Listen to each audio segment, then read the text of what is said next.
Good evening, everybody. Welcome to the Pandemic Proof Singer Series. I'm Danielle Tucker. I'm a singer, vocal coach, and lead singer for the Mighty Untouchables band. And I'm also the creator of a new digital course that is for singers called I'm with the Band. So if you're kind of wondering how to advance your music career during an unprecedented worldwide crisis, then you're in the right place because my guest and I are here tonight to spread some encouragement and not germs. So away we go. My guest tonight is Clay Colton. He is here in San Diego. He leads his own band, the Clay Colton Band. They play kind of an eclectic blend of classic rock, alternative rock, Americana, Southern rock. You describe your sound as kind of at the heart of American culture. It's just rock with any adjective before it. It counts. Exactly. Very much depends on the mood. Yeah, and for a long time, you guys have been performing up to 5 nights per week. Is that right? Yeah. Maybe not right this minute, but it's still getting close to that right now. Yeah, 286 gigs last year, and it's been steady online shows this summer. So, wow, that's incredible. Well, thank you for coming on with me tonight. So, tell me what you've been up to during quarantine to start with.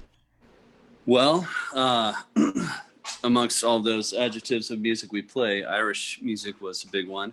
And this whole thing started on March 17th, which is St. Patrick's Day. So, our first real day of full cancellations was supposed to be our biggest day of the year. Oh my God.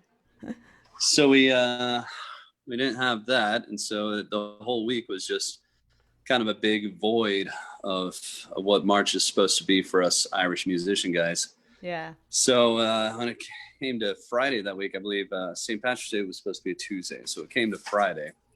It's like, you know what, I gotta play. I gotta do something. So I decided to try this Facebook Live thing. I went online. I called it a Colton's Pub.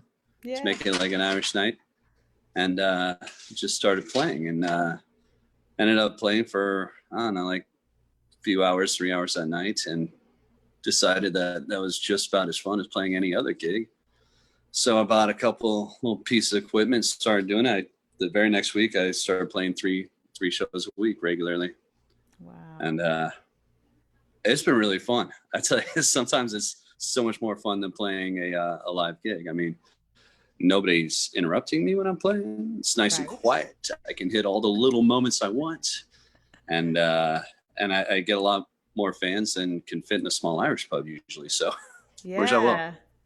And you don't have to drive anywhere or really even wear pants if you don't want to. The absolute best part is that, no shoes, pants are optional. And you don't have to worry about driving home. It's so nice. One time and there's no cutoff time. I mean, there was one night I played 8 hours and 18 minutes because nobody told me I had to go home. Yeah. And so eventually 3:18 in the morning, I'm like, I guess I should probably shut it off. And so I said goodnight and just, walked 20 feet down the hall and went to sleep. It's nice. That's beautiful. What do you think? So you're obviously getting a really good response on your live streams. And I mean, that's not always the case for everybody. And I wonder, have you taken any kind of a different approach to marketing it or putting it out there? Or why do you think that's working so well for you? That's been interesting because a lot of people have been asking me this. And I guess it's always who you study and what you look at. So the guy that I watch has usually 30,000 hits per session. Wow. And he's regularly got 500 people in the room, and so compared to him, I suck. And so when you see that stuff, it's like I got a long way to go, and I try to make it as good as I can and attract as many people as I can. But then there are other artists out there who only regularly have 10 to 15 people in the room and end up with 200 to 400 views at the end of the show. Mm-hmm. So what I learned from all of it is that make it a show. Don't Yeah. just put your camera on and play some songs. Connect with the people who are watching, make them feel like they're in the room with other people, introduce them to other people who are hanging out, just like you would in a pub setting. Have a conversation. They all have their conversations going on the stream while I'm playing, and I really try to make it an environment for everybody to hang out in, not just something to watch or listen to. That's awesome. How cool. Yeah, So it's worked out pretty. yeah, technology wise, how far have you gotten with that? I see such varying degrees of live streaming and the quality of it. Where are you Yeah. at with that? Well, it's funny because at the beginning, everybody would say, "Oh, your quality is great." I'm like, "Really?" Because I was doing it on here's my technology. See how small this phone is? This is like the original iPhone, and that's what I was recording on originally with just the sound from the phone. Oh. So it's nothing interesting, but I just made sure to set up a nice lighting background, put the sound going through a speaker, did all that, and just made sure it sounded great to me, and that would translate to everybody else. But then eventually I bought a iRig to put the sound directly into, and upgraded my camera a little bit, not much, but and then but really I'm focusing more on quality sound coming through, and focusing on the people who are watching. There's so much further I can go in technology, which I discovered last week when we played at the Belly Up and had 6 different cameras on us in the extreme awesome mixing by Martin down there. And then watching that, I'm like, wow, my videos suck. So it was really cool to see that. But I think what people really want is just to feel like they're part of the show. So you don't need a whole lot of technology for that. Yep. Yeah, that's I've kept it pretty simple. Yeah. I think that's great. And I really think that's a good message for everybody putting on shows like that, because really, even in our live shows, that really is kind of the key, is connecting with people. And, when people feel like they're a part of the experience and they feel like they're being seen during your show, that's what's thrilling for them. That's what, keeps them engaged and happy and, wanting to come back for that feeling. And if you can get that across in a live stream, you're definitely doing something right. Oh, definitely. I mean, even when I watch, some live shows from other guys around town, we're sitting there watching Lee Coulter, and he'll say my name. I'm like, he said my name. Yes. Yeah. I'm in on this. And I'm like, I'm such a dork, but that's what everybody wants. They want to feel like they're part of it. So they really do. Yeah, that makes it big. So what were you up to pre-COVID or pre-quarantine? What did you have going on that came to an abrupt halt? It was actually kind of sad for me. So, well, I mean, it's sad for every musician, but I was on the brink of basically making 22 years of playing music legit and worth it. March was going to be my best month by far, and totally legitimized me making a career of being a local musician, saying I can make attorney money doing this. Like it was going to be cool. And it's just watching it all disappear. I went to a bar one day at noon. I called my dad. I'm like, yeah, I lost $7,000 today. How are you doing? Yes. It was just so it was just watching the whole thing just spiral out and saying, come on, man. Like this was my month. And so what I lose, I mean, I don't know. I had it all just lined up. It was all just going so sweet at the time, but I had it so much better than so many other people. So, I mean, complain about it because I still had some sort of stream, some sort of outlet, thanks to Mark Zuckerberg. But the irony about the whole situation was this. I've always told people, my whole married life, 20 years is that my wife has she has the corporate job with the medical benefits and everything that's, cozy and comfortable. But her whole department can easily get outsourced to India in any second. It's not really that stable. I mean, like me, I have 60 jobs. I can tell any boss I want to, take a hike, and I still have 59. It's not a big deal. And it's really, comforting to have that many jobs at once. And Mm-hmm. so I never thought in one day I would lose all 60 jobs. My wife's company would make the test kits for COVID. Oh So man. there was a total twist of fate right there. Oh my gosh. It is. It's an unbelievable feeling. And you're like so many people that I've talked to so far that said 2020 was going to be my year. This was it. I mean, we were like on top of the world and then the rug gets pulled out right from Uh, underneath you. And that's tough. I mean, it's been devastating actually, for most of us. But what do you think what is your where's your hope meter at? Are you feeling like you're going to be able to bounce back, come back, or rebuild what you had going on? Do you want I to? think it's, oh yes, I think it's gonna be better at the end of it. I mean, just I've been pretty proactive during the whole thing, and just making more fans. And Mm-hmm. I mean, I think I could actually go on tour now. I have Yeah. friends who listen now in New York, Kentucky, Maryland, New Jersey, kind of all over the place. Every night somebody's been chiming in and saying, "I'm from here," and then I see them on for a month, and Mm-hmm. they just hang out. So, uh, and the fact that when I did go back and played some actual gigs at restaurants, just the amount of support that was there, amount of people who showed up, who I had never met before all this, but we became friends through the online shows, and then to see them in person, like sitting there at every show I was playing for a couple months, it's like, Mm-hmm. wow, it's gonna be okay. Yeah. Yeah. That's a cool advantage. I hadn't really thought of that in a time like this, if you really are um, working live streaming, you're really broadening your reach so much. Do you do originals I or do. all covers? Yeah. No. So we're actually recording an album right now Oh, in awesome. COVID, and we thought it'd go by a lot faster, but it's hard to record in different rooms, different zip codes, Yeah. and put it all together. And then but we're actually halfway done, so we're feeling pretty good about it, and we're going to get motivated to finish it up in the next month or so.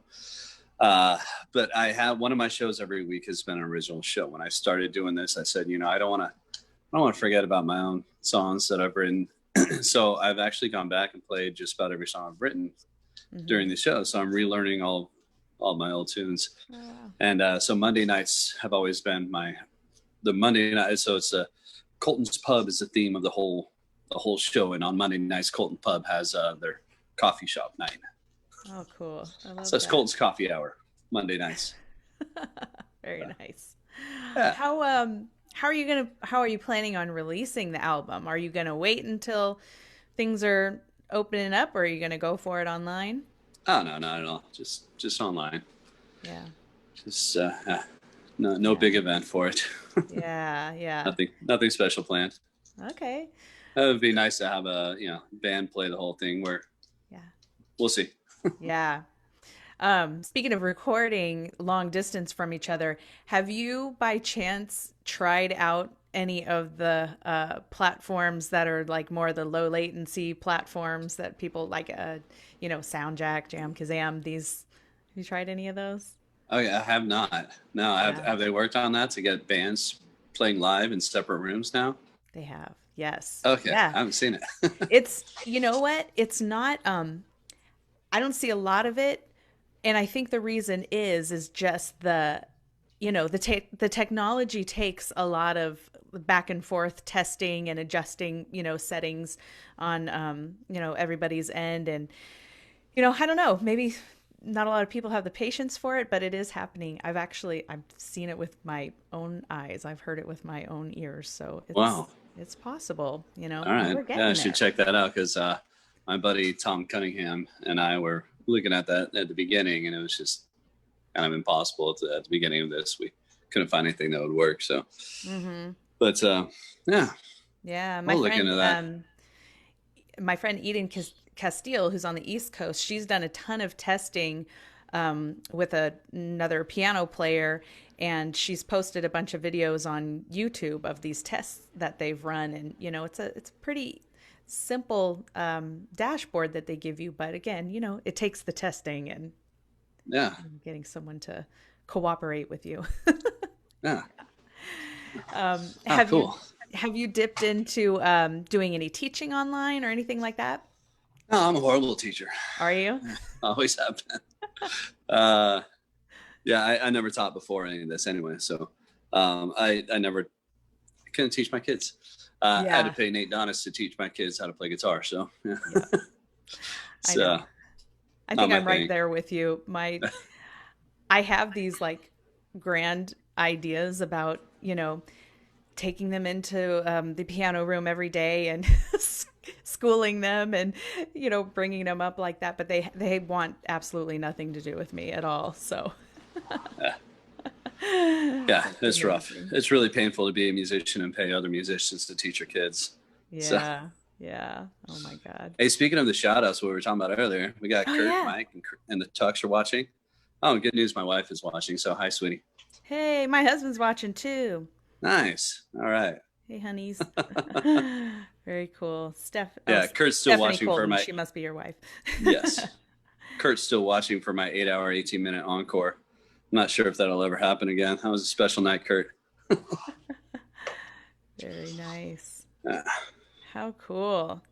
Thanks everybody for joining us. So tell me about the new album that you're making. What are we going to be hearing from that? all right. Well, it's a few songs that I'd been writing along in the past few years. I'm not one of the guys who puts out albums very regularly. I'm a Mhm. once a decade kind of guy.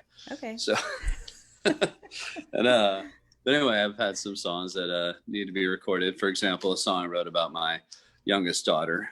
She's 13 now, Mm. so wrote it a while ago, and just a couple others. And then there's some songs that friends of mine have written and some recorded, and I just really like my friends' songs, and so I'm going to record a couple of their songs as well.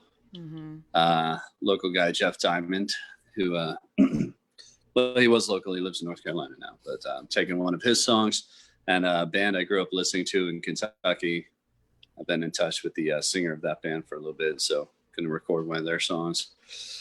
And the guy singing my wedding is the song he sang with for my wife and I. It's one that he wrote himself and never recorded. So I'm finally recording that. But Nice. so stuff like that. So it's half mine, half others. Yeah. But Any yeah, particular genre you think it's landing in? you know, everything kind of ends up being in the country rock sort of vibe. This one's leaning a little bit more acoustic.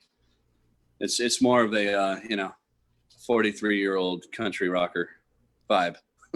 Nice. So That's cool. yeah, I like it. It's turning out cool, and got my buddy Dustin Kester's doing the drums on it. Ah, And Dustin. he's played with you guys Yeah. before. Yeah, he's great. He's great. Yeah. So he's also really great at producing and putting ideas together. He's not just a drummer; he's a musician. So Wow. and Awesome. yeah. My buddy Skip Massey's gonna be doing the bass, and Kevin Ryan is playing pedal steel on it. I'm sure you play with Kevin too, have you? Pedal steel player Kevin Ryan? Maybe I not. know. Yeah, I know who Kevin is. Yes. Okay. Hmm. All right. Hmm. Um, yeah, and then Tom Cunningham is doing some fiddle and mandolin on it. Hmm. So, but yeah, Tom's the only one I haven't really seen. Tom and Paul Kugel. I think you know Kugel as well. They played with you a couple times. Yeah. And those are the only two guys of mine that I haven't seen since it started. They're a little more cautious. Yeah. So, Okay. Cool. I'm curious to know more about your background and how you were brought up musically because I mean, I've known you for a while now. I mean, gosh, it's probably going on like 10, 11, 12 years or something like yeah, I that. think we actually share an award title together, don't we? Yeah. The Big Big Country Country Showdown. Showdown. That's right. Yeah, Yeah, that's I think right. Yeah, so we I've won. seen you doing country. I've seen you doing I mean, I've seen you doing pop music before. I think I saw you playing some Prince one time and Oh, I love so me where's some all that Prince. come from? All right, so here's how it goes. I was brought up by kind of a hippie mother who always loved listening to Beatles, Cat Stevens, and stuff like that in the car. My dad was a big Beach Boys fan, and Gordon Lightfoot, I remember from my dad's car, and also Kenny Rogers. It's a big deal for my dad. So the first song I ever learned actually was The Gambler. Yeah. We would sing that on the way to preschool, and my dad would make us memorize that in the car. So, but anyway, I ended up growing up mostly in Kentucky, and did not like country music at all. Okay. We were the other side of Kentucky, and all we liked was alternative rock. So it's just all Pearl Jam for us. Yeah. Alice in Chains, Metallica, stuff like that. And so my number one band of all time was Pearl Jam, I would say. Mm-hmm. So I gravitated towards that. Never really intended to play music for a living. I was a drummer when I was in bands in high school. I tried to sing a song with my band. I have a recording of it. It was god awful. They never let me sing a song again. And that was kind of it. I moved out to Oregon for college, and that didn't go so hot. I ended up in the Navy, and I didn't even own a guitar. Like music was never going to be a part of my life until I found myself flat broke on my 21st birthday. Decided to borrow a guy's guitar, went down to the smoking pit area for the Navy barracks and put out a jar. Ended up getting $46 in a little over half an hour. Went out and bought some beer. I'm like, you know what? That pays a crap load more than the Navy does. There's something to this thing. Mm-hmm. So you were playing guitar before that? So yeah, well, when I was a drummer in high school, they'd leave their guitars over, and so I'd play their guitars and sing some songs. And so I knew how to do it. But like I said, I didn't own it. I was just done with it. I thought it was just something fun I did in high school. So ended up doing this, doing that in the Navy, and then it kind of try to do it more often. And so I ended up getting like 1 or 2 gigs while I was in the Navy, and then I was getting out, and I had no idea what I was going to do afterwards. So just kind of walked around. I was in Camp Pendleton at the time, so I just kind of walked around Oceanside, seeing if anybody wanted to hire a guy who knew about 20 songs or something. And Hana Sushi Bar hired me for 7 nights a week. Wow. And I was like, all right, there we go. So it's a pretty good start. Doing that. Yeah. So that only lasted about a month until they realized they didn't have a license for entertainment. But in the meantime, a bunch of other people had seen me and hired me to play at their bars. And so it just kind of started there.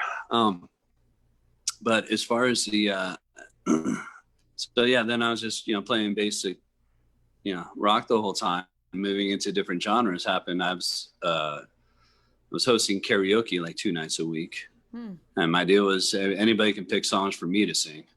Okay. So I learned a lot of Shania Twain. Nice. Learned a lot of Britney Spears. So, the joke was always, what can we stump Clay on? And so started doing that. Hated that a lot. And so moved on to this guy from Irish Pub came in and saw me play. He said, hey, why don't you play my Irish Pub? They're sick of hearing only Irish music, so come on out there. I'm like, all right. So I started playing there, and then he's like, I don't want to play here on Saturday night, so learn some Irish songs and play every Saturday night. All right. So started doing that. So we entered, get to our big country showdown. Yes. I entered the UMC at Viejas with my Irish band. And we did not win the night, but he said, why don't you guys come back here for the country show? Because we don't do country. We don't know any country songs. He's like, you have a fiddle player? I'm like, yeah. He's like, it's 20 minutes. All right, fine. So we came back. We learned 20 minutes worth of country songs and ended up winning the big country showdown. Nice. So now we're a country band. And love it. So I kind of fell in love with this. So we ended up opening for Zach Brown Band. And I'm like, if that's country music, I can do that. That's cool. And so then I just started getting back to my Kentucky accent, started coming back to me a little bit, and started enjoying the whole country rock vibe. And I'm like, all right, if we can do Allman Brothers and call it a country music sort of thing, then I'm totally game. So Mm-hmm. we so we just started going that route, and it really worked out well. And so yeah, then we just added another adjective to the beginning of our band name, and so it's kind of moved on. I ended up playing so many different genres that it just makes it really fun. Every night's different for me. So that's kind of the fun about playing music, is if it was the same every night, I'd kill myself. Right. But since it's such a different genre and different vibe every night, sometimes it confuses people who come out to see me. Mm-hmm. But I really like it. And just a couple of years ago, we also started a 50s band, the Jukebox Kings. Mm-hmm. And so we do sock hop style music, and I just freaking love it. It's so fun.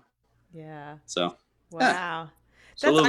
I'm so surprised to hear the story about leading up to the Big Country Showdown, because I didn't know you before then, but yeah, I mean, you guys obviously put on a pretty legit show. And I remember I had been in, I guess, maybe the year or 2 years before. I think you won it the year before us, so you weren't in it that year. Yeah, because you couldn't be in it that year. Yeah, and I learned a lot of interesting things about the country crowd then, because we weren't a band that was playing, clubs in San Diego. We weren't part of, we weren't really doing like a lot of country dance music. And there's a pretty ferocious country dance audience in San Diego. And because we supposedly came out of nowhere, it was really upsetting, to a lot of people, because I think I guess the circle of players was a little bit tighter. So that said, makes it funny that your story leading up to it. So you can imagine how many people we pissed off, because we ended up winning the show because we played a country version of Baby Got Back. Oh, so that is beautiful. Yeah, we did Johnny Cash's story of Baby Got Back, dedicated to his wife, That's incredible. So have made for an interesting story, but what have you played the what's the Lakeside Bar? Yeah, no, he called me so many times after that. I'm like, I really don't think we can do that, man. Like, we had 20 minutes worth of country music. We had a lot of fun doing it. All the songs you want to hear he kept saying, yeah, we're the last honky tonk bar that's left in San Diego, right? Yeah. And God, what was it called? Can't remember. But yeah, he called me a few times, and I'm like, you're gonna be so disappointed if we come in there, man. We're gonna play like an hour's worth of our version of country music, and then have to go into Pearl Jam. I don't think your fans, dance crowd's gonna want that. Yeah, we had a lot of similar things going on. We played there a couple of times, but like I said, they're just there's a crowd that really, they're there for a specific reason, to dance, and to dance to those certain country line dances, and there's certain steps, and they don't like it when you deviate from that, and so we had to move right along. Yeah, exactly. Yeah. Oh, it's pretty funny. I'm kind of finding that out with the with the oldies groups as well. So we do this oldies dance thing for a swing dance group, and they love to do all sorts of different type of dances. And luckily, one guy in the Jukebox Kings knows all these dances and knows what they want to do. And so they'll come up to me and say, we need to do an East Coast swing or blah, blah, blah. I'm like, no idea. You got to talk to that guy. I have no idea what that dance is, but it works out, Yeah. So it's, but yeah, the dancers are picky. Yeah, they really are. It's funny. Yeah. And I don't dance, so it hurts to talk to them about it. Yeah. And there's definitely a level of purists in country music too. So you gotta watch out for them too. They don't like it when females sing male songs, FYI. Oh, really? I understand. Yeah. And us rockers, I have an issue when a girl sings Axl Rose, so I understand. Yeah, so. I've heard that too. Oh my gosh. So have you been in quarantine? Have you been writing a lot or trying anything different? No, not. Haven't been writing a lot. Little bit. A little bit. I rewrote a song I wrote 20 years ago, so that's something. I've been meaning to rewrite a verse in it for a long time. But no, mainly just at the beginning I was focused on just recording and dealing with that sort of stuff, and then doing these shows and coming up with themes for my online shows. Make them interesting each time. Yeah, that's about it. Mostly. And then this month has all been filled with camping. Yeah. So yeah. I actually haven't played a show in almost 2 weeks. Okay. Because I've been out camping and stuff. So looking forward to tomorrow night, British Invasion show tomorrow night. Excellent. I'll make sure that I link that in the comments. Yeah. So just to go a little deeper here, let's talk about feelings now. Feelings? Yes. Wow. What do I didn't you know I was going to think? cry on this show. You can cry. It's okay. I won't be mad at you for that. We said at the beginning, right? I think, this was a big, shocking, abrupt halt to years and years and years of work done. And also living life at a certain pace that we'd become accustomed to, and to just kind of, stop so abruptly. It's really shocking to the system. But now that the dust has settled a little bit, what life lessons, what career lessons do you think you've picked up out of all of this? There's a thinker question. The most important thing I learned during this whole thing was how important music actually is to a lot of people. And I think I took that for granted most of my years playing music. I always thought, it's fun. I show up, I sing some songs, people have a good time, whatever. But having so many people just really attached to my shows, and some people have seen like all 59 of my shows so far online. Just the attachment and the way they express their gratitude and give care packages I received on my doorstep from people and stuff. Just realizing that sometimes music is actually really, really important to people and important for their daily life and important for their spiritual well-being.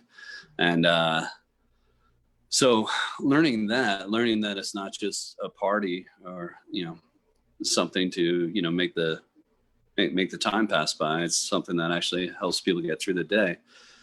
I've taken it a lot more seriously now, so I really focus on every performance of every song being the absolute best that it can be, whether it's my song or somebody else's song. I mean, I guess I really understood that when you're even just performing covers the whole time is it's important to give them justice and really make it the best you possibly can, because people really believe in it and really hanging on to it. So that's been the big eye opener for me.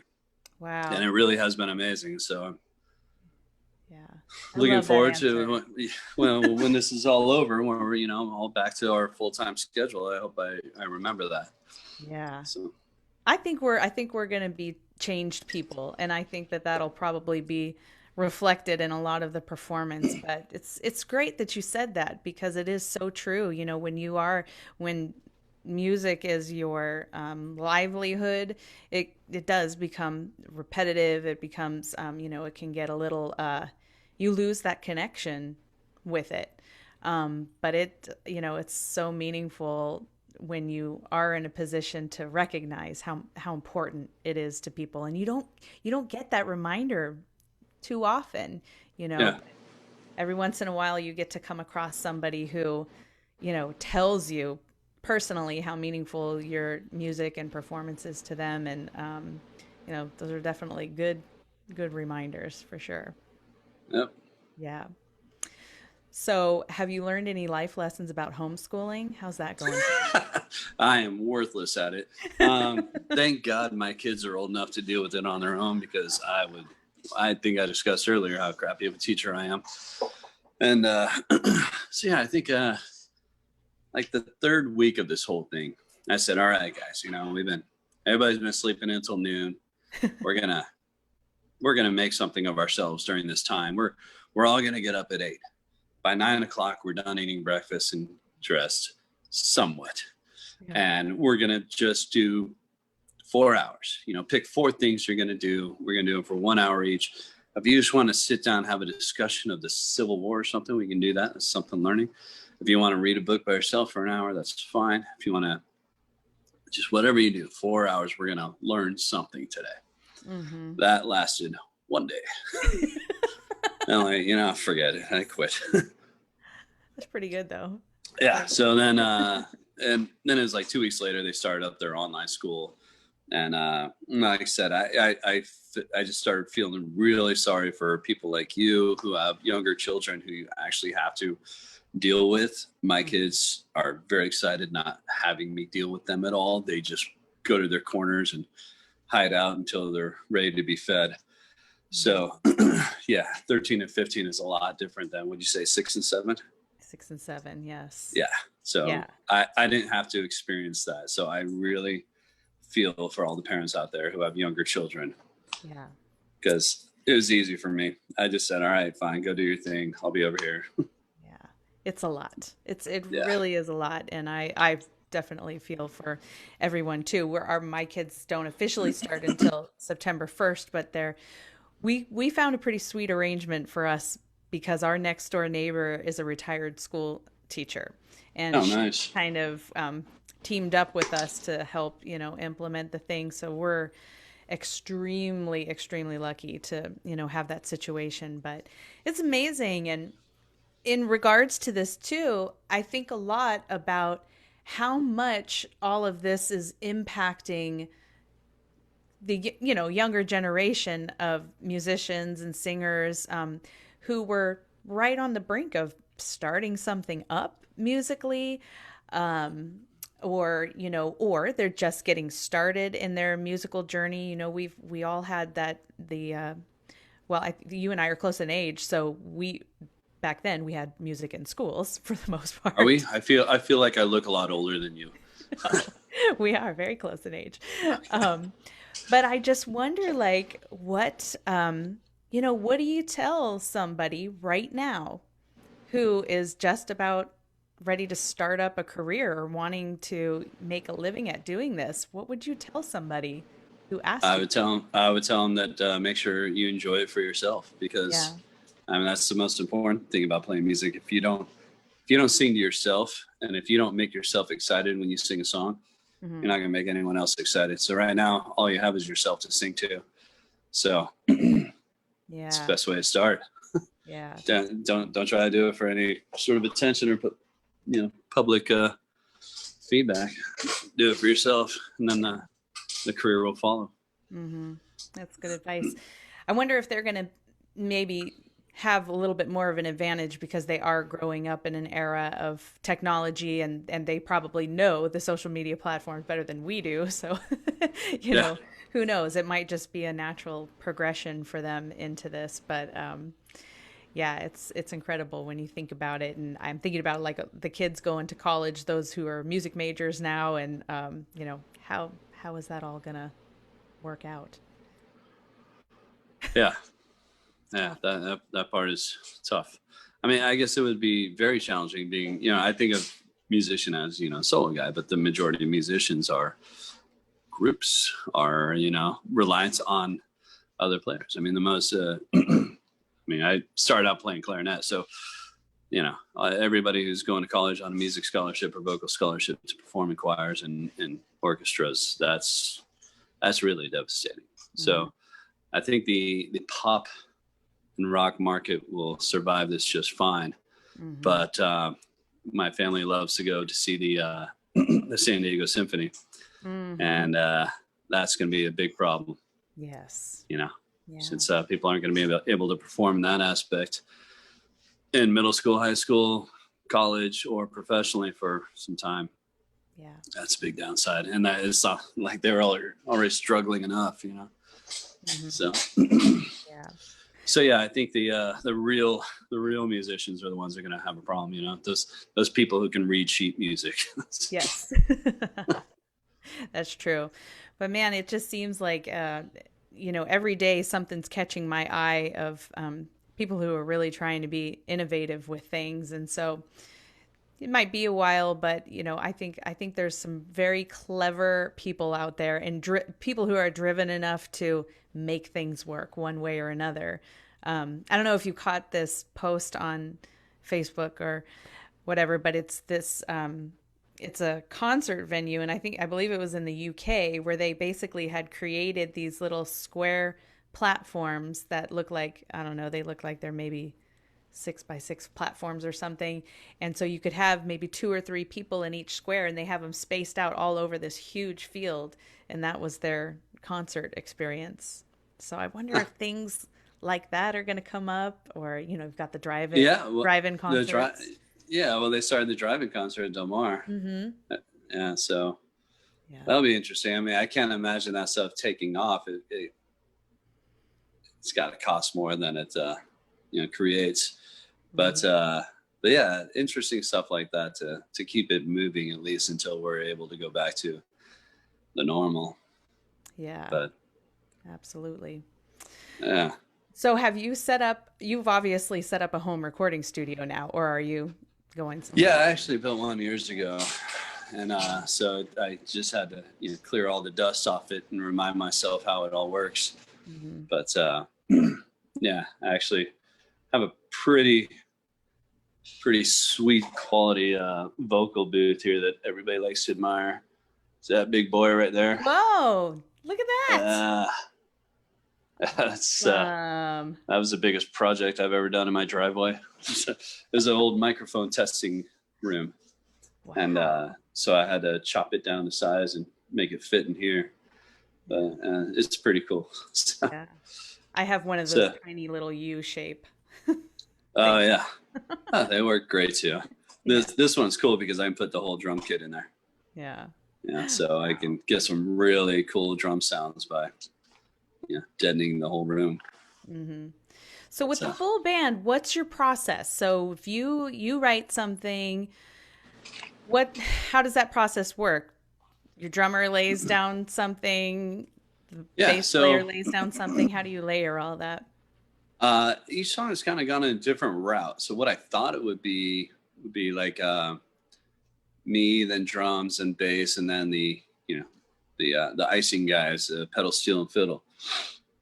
But what it kind of turned out to be is I just sent it out to everybody, and whoever sends in an idea first would kind of make it happen. So the first song we did, I just sent out an acoustic and a vocal, and my pedal steel player sent back this really amazing part that kind of shaped our whole idea for the song. I'm like, all right, cool.